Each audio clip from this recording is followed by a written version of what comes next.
आइए लीजिए धन्य माता। हाँ हाँ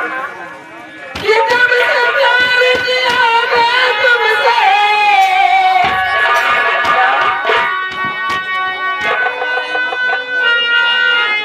तुमसे प्यार किया मैं तुमसे और जान के हमरे लाले पड़ गए गोरे से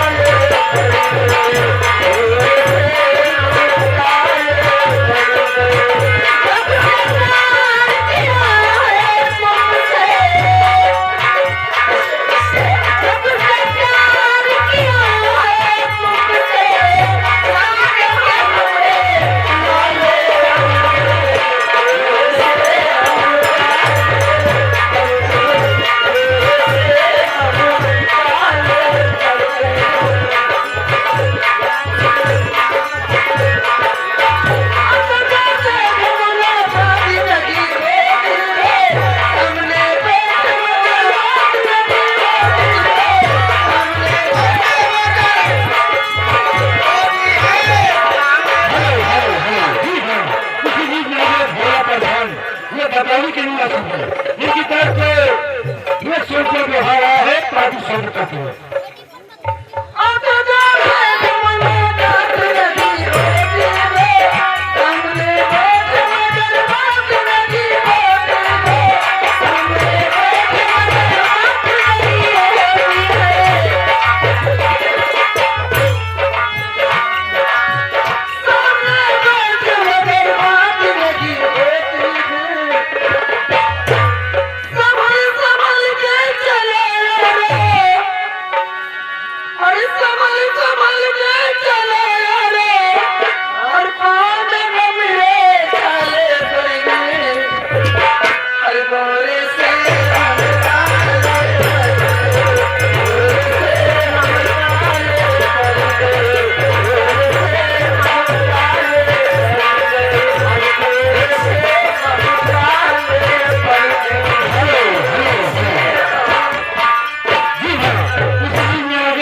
इनकी तरफ से 21 रुपए का पुरस्कार आया है लेकिन क्या कहना है देवी जी सुना दीजिए देवी जी कैसे अरे चाल रे मरिया अरे चाल रे मरिया माता की आंख में कैसे अरे चाल रे मरिया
उनकी तरफ से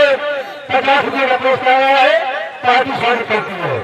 इसी बीच में दोनों यूनियन बच्चे आए हैं जो करण अर्जुन नाम से हैं, उन्होंने 10 रुपये का पुरस्कार दिया है, पार्टी स्वागत करती है। अरे मेरी मेरी जान आप भक्ते अरे में कलमिया